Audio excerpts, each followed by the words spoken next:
সবাইকে শুভেচ্ছা ও ভালোবাসা জানি আমি আফতাব হালদার। আজ শুরু করছি দেশের খবর। 2026-এ বাংলা বিধানসভা নির্বাচন, তার আগে বাংলাকে অশান্ত পাকানোর ছক নিচ্ছে বিদেশে মাটিতে বসে। আর্টিফিশিয়াল ইন্টেলিজেন্স বা এআই কৃত্রিম মেধাকে কাজে লাগিয়ে সোশ্যাল মিডিয়ায় ছড়ানোর ছক তৈরি হয়েছে। ফেক নিউজ, সাম্প্রদায়িক গুজব ছড়ানোর তথ্য প্ল্যান সামনে এসেছে। প্রভাবশালী মুখ দিয়ে ভুয়ো বক্তব্য ছড়িয়ে রাজ্যের মধ্যে বিশৃঙ্খলা তৈরির চক্রান্ত চলছে। তাদের উদ্দেশ্য একটাই, ভোটের আগে পশ্চিমবঙ্গ জুড়ে সাম্প্রদায়িক উস্কানি দিয়ে রাজ্যের মধ্যে বিভাজন তৈরি করে রাজ্যটাকে সমস্যা তৈরি করে। বেছে বেছে টার্গেট করা হয়েছে মুর্শিদাবাদ, মালদহ, উত্তর দিনাজপুর, দক্ষিণ দিনাজপুর, দক্ষিণ 24 পরগনা, উত্তর 24 পরগনার মতো সংখ্যালঘু বসবাসকারী জেলাগুলিতে। আসছে একটা ছোট্ট বিরতি, কেউ কোথাও যাবেন না।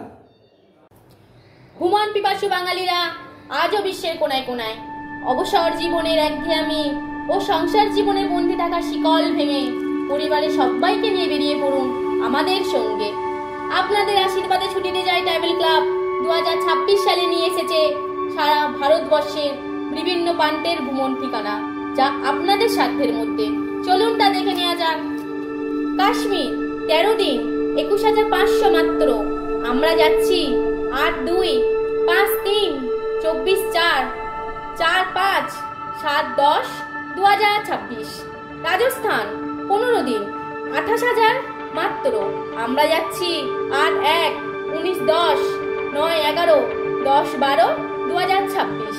সিমলা ও মানালি 11 দিন 19,000 মাত্র।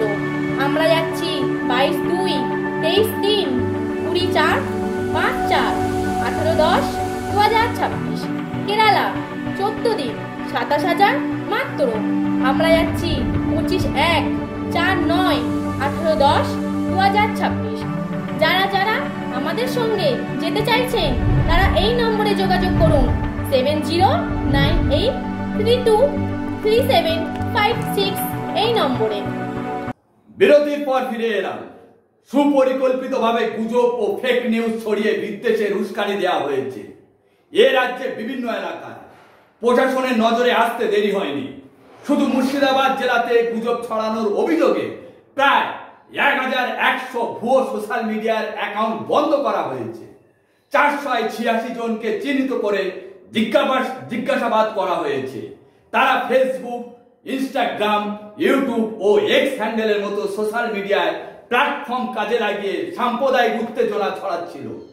প্রশাসন সূত্রে জানা গেছে, এখন মোট 11,000-এরও বেশি ধর্মীয় বিদ্বেষমূলক পোস্ট মুছে ফেলা হয়েছে। পোস্টগুলি আইপি অ্যাড্রেস ট্র্যাক করে সাইবার বিশেষজ্ঞরা জানতে পেরেছে এর বহু অ্যাকাউন্ট বিদেশ ও অন্য রাজ্য থেকে পরিচালনা করা হয়েছে। আসছি ছোট্ট একটা বিরতি, কেউ কোথাও যাবেন না। অরুণাচল প্রদেশ 10 দিন 22,000 মাত্র।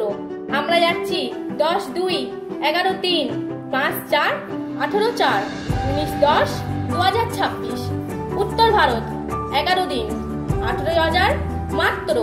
আমরা যাচ্ছি 20-9-27-12-2026। গুজরাট 15 দিন 26,500 মাত্র। আমরা যাচ্ছি 7-11-18-12-2026। শিলং গৌহাটি 8 দিন 18,500 মাত্র। আমরা যাচ্ছি 25-2-3-15-4-24-17-10-2026। বিরতির পর ফিরে এলাম। এই বিভ্রান্তিমূলক পোস্টের জন্য পুজোর আগেই লালবাগে এক বাসিন্দাকে গ্রেপ্তার করেছিল পুলিশ। সেই প্রসঙ্গে মুর্শিদাবাদের পুলিশ সুপার জানিয়েছেন, গত 4 মাসে লাগাতার সোশ্যাল মিডিয়ার মনিটরিং করা হয়েছে। 1,093টি ভুয়ো অ্যাকাউন্ট বন্ধ করে দেওয়া হয়েছে। এই ভুয়ো পোস্ট করা হয়েছে আমাদের দেশে বিভিন্ন রাজ্য থেকে ও বিদেশ থেকে। প্রশাসনের বক্তব্য হচ্ছে, কোনো তথ্য যাচাই না করে সোশ্যাল মিডিয়ায় পোস্ট করা যাবে না। মুর্শিদাবাদে সাইবার ক্রাইম থানা থেকে বলা হয়েছে, কিছু মানুষ পরিকল্পিতভাবে ধর্মীয় বিদ্বেষ ছড়ানোর জন্য সমাজ মাধ্যমগুলিকে ব্যবহার করছে। তাদের প্রোফাইল মুছে দেওয়ার পাশাপাশি কয়েকজনকে গ্রেপ্তার করেছে প্রশাসন।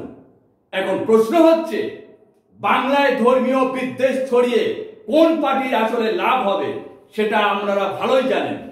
আজ এখানে শেষ করছি। সবাই ভালো থাকবেন, সুস্থ থাকবেন। Tata, bye bye.